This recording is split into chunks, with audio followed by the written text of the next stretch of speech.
અરે કાલથી મને વહેલા ઉઠાડજે, મંદિર જવાનું ચાલુ કરવાનું છે. કેમ અચાનક શું થયું તો તમારે મંદિર જવાનું ચાલુ કરવું છે? બસ મેં કીધું મંદિર જવાનું ચાલુ કરું, મનને શાંતિ મળે, દિલને સુકૂન મળે અને આમ પોઝિટિવ ફિલિંગ આવે. ઓહો, તમે તો સુધરી ગયા ને. પણ તમે તો એવું કહેતા હતા ને કે સારા કામ કરીએ તો મંદિર જવાની જરૂર ના પડે, એટલે તમે સારા કામ કરવાના બંધ કરી દીધા. પણ કાલે તો રિયા ભાભી જોડે મંદિર જવાનું જ છે, પણ 9 વાગે તો છે ને પહોંચી જ જવાનું મંદિરે. એક કામ કરજો, 8:45 વાગે નીકળજો, એટલે રિયા ભાભી પહોંચો ને પહેલા તમે મંદિરે પહોંચી જાઓ. એ જ પ્લાન છે. શેનો પ્લાન? કોઈ પ્લાન નહીં એવો. પરમ દિવસે રિયા ભાભી મંદિરેથી આવતા હતા ને તમે જે ઊભા ઊભા વાતો કરતા હતા ને, હું કપડાં સુકવતા બધું જોઈ રહી હતી. એટલે તું મારા ઉપર શંકા કરું છું? અને તને કેમ નહીં ખબર મંદિરની જ વાત ચાલતી હતી? શંકા એની પર હોય જેની ખાતરી ના હોય, પણ તમારું તો ગેરંટી વાળું કામ છે. અને તમારે મંદિરે જ જવું હોય તો આપણે બંને જોડે જઈશું. અરે મારે જવું જ નહીં ને ભાઈ, હેરાન કરી મૂક્યો છે. હવે તું એકલી જ જજે. એમે તમને એવું હતું કે હું તમને એકલા જવા દઈશ? આમે હું તમારી જોડે જવાની હતી. હવે મંદિર જવાનો તો મેળ નહીં આવો, પણ શાકભાજી લેવા ક્યારે જાય છે ને રિયા ભાભી તપાસ કરવી પડશે.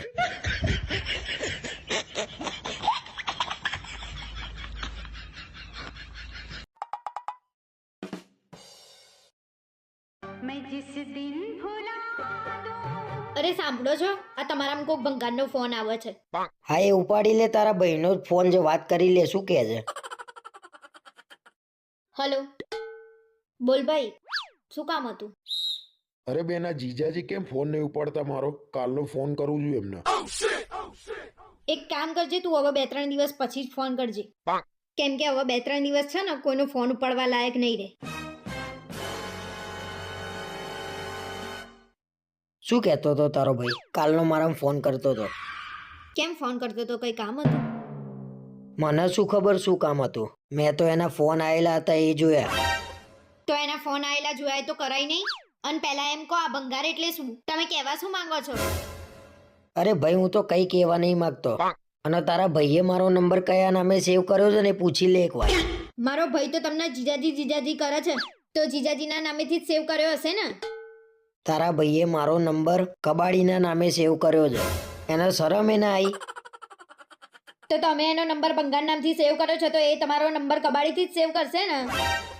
અને તમારું નામ તો બરાબર એને સેવ કર્યું છે. તમે તો છો જ કબાડી. ના ના, અમે તો કબાડી જ છીએ. એમને અમારા હાથમાં બધો ભંગાર નહીં આવ્યો. ઓછું બોલો, ઓછું બોલો. અને તમારા મમ્મી સાચું જ કહેતા હતા કે હું આને બરાબર ધોતી ને ત્યારે આને મગજ ઠેકાણે આવતું હતું.